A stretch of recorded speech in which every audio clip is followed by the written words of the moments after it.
नमस्कार। आज हम एक बहुत ही असाधारण कहानी को समझने वाले हैं। आखिर कैसे एक बिजनेस करने वाली कंपनी ने पूरे भारतीय उपमहाद्वीप पर अपना कब्जा जमा लिया। ये सिर्फ इतिहास का एक पन्ना नहीं है, ये कहानी है एम्बिशन की, स्ट्रैटेजी की और पावर के असली नेचर की। तो चलिए इस सफर की शुरुआत करते हैं।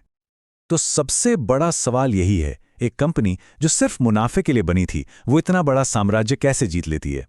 देखिए, ये सब रातों रात नहीं हुआ। इसकी शुरुआत हुई एक नवाब की बगावत से, फिर हुई एक ऐसी लड़ाई जिसने सब कुछ बदल दिया, और फिर आई एक ऐसी व्यवस्था जिसने ताकत को जिम्मेदारी से पूरी तरह अलग कर दिया। चलिए समझते हैं कि ये सब हुआ कैसे। तो हमारी कहानी शुरू होती है बंगाल के नवाब मीर कासिम से। वो ब्रिटिश ईस्ट इंडिया कंपनी की बढ़ती दखलंदाजी से बहुत परेशान हो चुके थे और उन्होंने फैसला किया कि बस अब बहुत हुआ। उन्होंने अपनी आज़ादी वापस पाने के लिए कुछ बहुत ही बोल्ड कदम उठाए। मीर कासिम का प्लान बहुत सोचा समझा हुआ था। सबसे पहले उन्होंने अपनी राजधानी को मुर्शिदाबाद से हटाकर मुंगेर शिफ्ट कर लिया, ताकि वो ब्रिटिश प्रभाव के सेंटर से दूर जा सकें। दूसरा, उन्होंने यूरोपियन एक्सपर्ट्स को हायर करके अपनी सेना को मॉडर्न बनाया, और तो और एक गन फैक्ट्री भी खोल दी। और फिर आया सबसे बड़ा कदम। मार्च 1763 में उन्होंने सारे के सारे ट्रेड टैक्सेस ही खत्म कर दिए। ये सीधा सीधा कंपनी के दस्तक परमिट के गलत इस्तेमाल पर हमला था। ये दस्तक एक तरह का टैक्स फ्री पास था, जिसे दिखाकर कंपनी के लोग भारतीय व्यापारियों को भारी नुकसान पहुंचा रहे थे। अब ये जो कदम थे, ये एक तरह से आज़ादी का ऐलान थे, और एक मुनाफा कमाने वाली कंपनी भला ये कैसे बर्दाश्त कर सकती थी। जाहिर है, लड़ाई तो होनी ही थी। कई लड़ाइयों में हारने के बाद मीर कासिम को भागना पड़ा, लेकिन उन्होंने हार नहीं मानी। उन्होंने अवध के नवाब और यहां तक कि मुगल सम्राट के साथ मिलकर एक बहुत मजबूत गठबंधन बना लिया। और यहीं से कहानी पहुंचती है भारतीय इतिहास के एक बहुत बड़े टर्निंग पॉइंट पर, बक्सर का युद्ध। ये सिर्फ एक और लड़ाई नहीं थी, ये वो पल था जब पावर का बैलेंस हमेशा हमेशा के लिए अंग्रेजों के हक में झुक गया।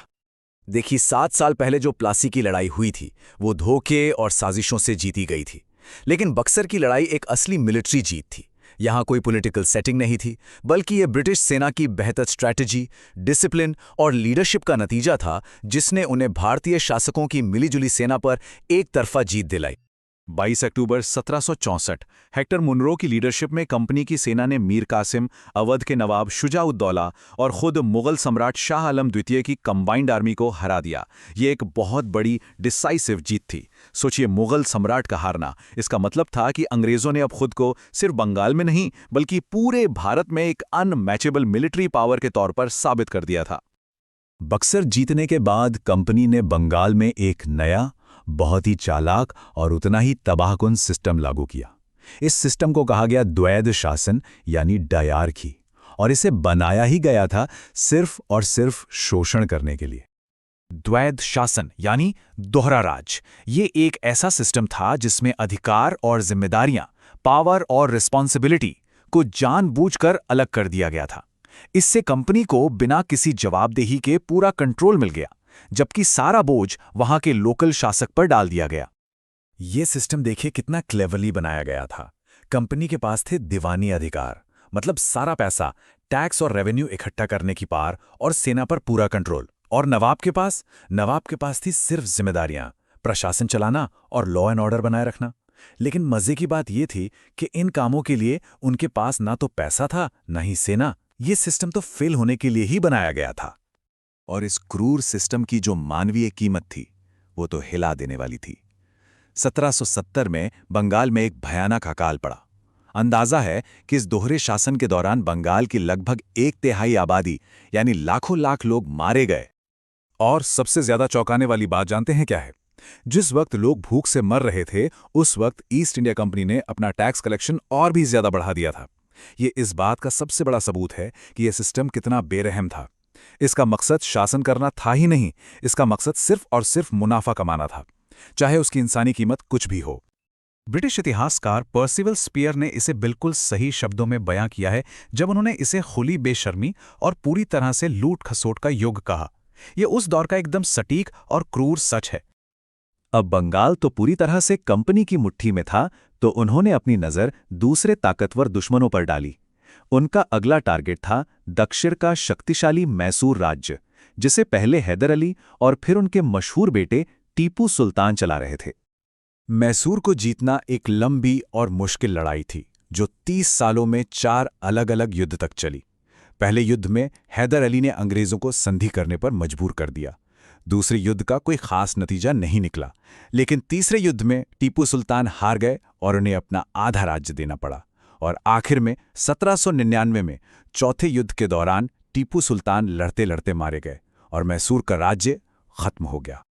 गवर्नर जनरल लॉर्ड कॉर्नवालिस का ये कोट ब्रिटिश स्ट्रैटेजी को पूरी तरह से खोलकर रख देता है। तीसरे युद्ध के बाद उन्होंने कहा, मैंने दुश्मन को अपाहिज कर दिया है और अपने दोस्तों को मजबूत भी नहीं होने दिया है। मतलब उनका मकसद सिर्फ जीतना नहीं था, बल्कि ये पक्का करना था कि कोई भी दूसरी भारतीय ताकत इतनी मजबूत न हो सके कि उन्हें कभी चैलेंज कर पाए। टीपू सुल्तान की हार और मैसूर के पतन के साथ ही भारत में ब्रिटिश राज के सामने खड़ी आखिरी बड़ी दीवार भी गिर चुकी थी।